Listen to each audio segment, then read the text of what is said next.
Friday the 13th. My lucky day. For the rest of my life, I would celebrate Friday the 13th whenever it appeared on the calendar.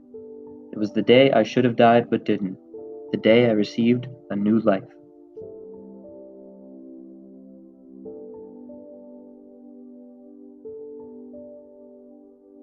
Mount Lebanon native Lieutenant Ed Ryan was a member of the 451st Bomb Group of the 15th Air Force based in Costa Lucia, southern Italy. He was only 19 when he made the decision to enter battle and fight for his country. They were flying when their crew chief came over the interphone and made his usual request. We hit the IP. Let me come up to the nose to see the action. Shut the hell up and cut the bullshit. Just let me come up, and I'll go back when we pull away from the target. Oh, for Christ's sake, let's let him down here this one time and that'll be the end of it. He'll see the drop, that'll be it. If he asks again, we'll beat the hell out of him. You hear that, Dave? After this conversation, Ed Ryan reluctantly switched places, leaving his parachute behind to make it through the narrow body of the plane to his new position at the radio desk. Shortly after switching, they dropped their bombs, but by Ed's calculations, it was a minute too early to hit their target. No more than 30 seconds after releasing the bombs, they were struck by 3 German 88s. One of them destroyed the entire nose of the plane, instantly killing the crew chief, the nose bomber, and the bombardier.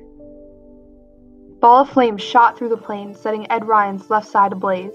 The panic bell sounded in the background, and as the plane began to skew to its side, Ed Ryan caught his parachute flying through the air. He haphazardly slung the parachute over his right side and jumped out of the plane. He hurled himself through the bay doors and hit his head on the way out. That was the last thing he remembered before falling unconscious, both literally and figuratively. Ryan woke up in the middle of his descent, 20,000 feet above the surface of the earth, but he didn't panic. He described falling from such a height as mesmerizing. You hardly feel like you're falling. It's kind of mesmerizing to be up that high in a free fall. You actually have to think and remember to pull your ripcord. I look back now and wonder how easy it would have been to not pull it or to pull it too late. How many guys died that way, seduced by the ease of the free fall? Fortunately, Ryan did pull the cord. Unfortunately, since the chute was only strapped to his right arm, it nearly dislocated it. At this point, he was in turmoil. He teared up and began to cry. He considered just letting go and falling to his death. Yet he held on, even while German bullets shot holes in his parachute. He held on while falling into the heart of the same city he just bombed.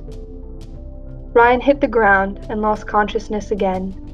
When he awoke for the second time, he was surrounded by civilians who were beating him with gardening tools until a truck of German soldiers arrived, only to split the mob and toss him into the back of their truck, where he once again went unconscious.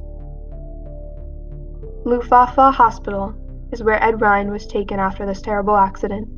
After only 2 weeks of being there, he was transferred to the infectious disease hospital across town. Some fellow crew members were in the hospital with me, but I don't recall seeing them. The left side of my face was badly burned, as was my hand, which was hardly recognizable. Where my flight suit covered my skin, I was fine. Only the exposed parts were damaged. Dr. Joseph Sikowski and his staff treated Ed Ryan for days, allowing his burnt flesh to heal and him to fully recover. It was at this hospital where Ed Ryan realized just how tragic war can be. His first air raid, he was tossed against walls and covered in dirt as the bombs crashed down on the hospital. I was so naive. I didn't believe them. This is a hospital. We don't bomb hospitals.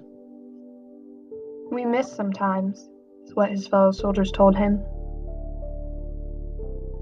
After many years of fighting, and after earning a Purple Heart, Ed Ryan safely returned home to his high school sweetheart Anne, who he eventually married. Looking for a career after the war, he entered the construction field, where he was able to put to use the carpentry skills he was taught by his father as a teen. He eventually started his own company, where he became a home builder. Ryan Holmes is still one of the top home builders in the nation. Ed Ryan passed away in his hometown of Mount Lebanon after suffering a stroke, leaving behind his children and many grandchildren. The heroism displayed by Ed Ryan still continues to live on today in Mount Lebanon. And as it turns out, Friday the 13th is not always an unlucky day.